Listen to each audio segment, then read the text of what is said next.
Let's look into our last FRQ. In this question 4, we are given two-dimensional array, integer array, that represents some randomly generated data, integer data, okay? And then a partial declaration of the data class is shown to us. Let's look into it. This data class has two instance variable, int, max, and a grid. So this grid is a array of integer types. The max value is not initialized, okay? Just pay attention over here. Now, we have repopulate method, which fills all the elements in the two-dimensional array with randomly generated integer values. Now, these values should follow certain rules, and those rules are mentioned in part A of the question.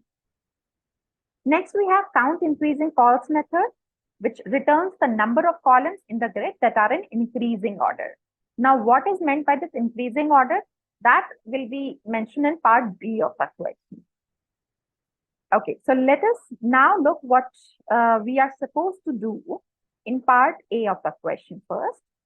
So in part A, we have to write the repopulate method, which assigns the newly generated random values to each of the elements in the two-dimensional array. Now, these values should follow the rules, as I told you earlier. What are the rules? The value should be between 1 and max inclusive. Okay, so it should be in the range 1 and max. It should be divisible by 10 and not divisible by 100. Okay, so let's move to our solution. Before moving to our solution, let me first explain you the structure of this class once again. It has two instance variables, max and grid. Max of type integer whose value is not initialized, and grid is a two-dimensional integer array. Then repopulate is a method that we have to show the implementation, whose implementation we have to show as part A of the question. And then count increasing calls is a method whose implementation we have to show as part B of the question. Okay. All right. So let's move to the solution. All the rules which are mentioned in part A of the question that the values has to follow, we have already discussed. So let's directly look into the solution. Here we have imported java.util.random class. Why? Because we will be creating object of random class, which will be further used to generate random numbers. Next, let's go ahead. We have class data. Again, as mentioned in the question, we have max, whose value we have initialized to 1000, and grid. And then we have to write the implementation of this repopulate method. So let's look into this repopulate method now.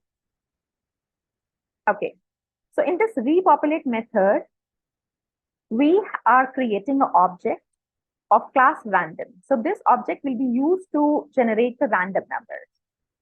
Now, see, as we already know, we have to work on two-dimensional array, right? And whenever we have to work on two-dimensional array, we have to take help of this nested for loop. So here we are taking nested for loop, outer loop, inner loop. So this outer loop is for rows. And this inner for loop is for columns. Now, this outer for loop iterates over the variable I, whose value starts from 0 and goes on till I less than grid.length. Now, what is this grid.length? Grid.length gives you the number of rows in the two-dimensional array. Now, inside this outer loop, we have this inner for loop, which iterates over the variable j, whose value starts from 0 and goes on till grid I.length. Now, what is this grid I.length? See, grid I.length returns you the number of columns in each row. All right. So next, what we have is we have an integer random value. This is a variable whose value we will, we will initialize it later on in this do while loop. Now, let's move to this do while loop. See, in the do part of the loop, what we are doing, we are assigning some value in the variable random value. Correct? Now, just to understand this value, whatever we are assigning in this variable, we need to understand rand.nextInt function. Now, let us first try to understand this rand.nextInt. See, rand.nextInt, nextInt. So now this is a function which takes two parameters, two arguments, start, comma, end. Well, this function, what it do, it generates a random integer between the range start and end. So if it is 0 to 10, then in that case, it will generate a random integer between 0 and 9, not 10, because this number is this number, or this end point is the exclusive point. So this is not included. So it will generate a random number, random integer between 0 to 9, not 10. Okay. But as you notice, in our case, we are giving only one parameter, right? So let me first erase a little bit of things from here.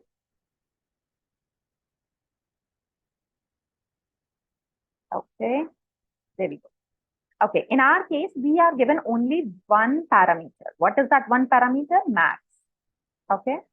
So whenever only one parameter is given over here, in that case, this is considered as the end point of the range. And what is the starting point? So starting point is by default taken as 0. So it generates the integer value between 0 to max minus 1. Okay, like this. So in our case, it will be 0 to 999. And that is the reason we are adding this plus sign, because we need to have it in between, in the range of 0 to 1000, right? Both inclusive. So if we will add 1 to it, it will give us 1. And if we'll add 1 to this, it will give us 1000. So it will generate a random integer between 0 to 999. Plus 1 is just to maintain the range which is mentioned in the question. Okay. So it will generate the number and save it in the variable random value. Okay. Next, in this while, we are using these conditions to fulfill the requirements or the rules which are mentioned in the question. Let me first erase a little bit of things from here. Okay. All right. So look at these while conditions.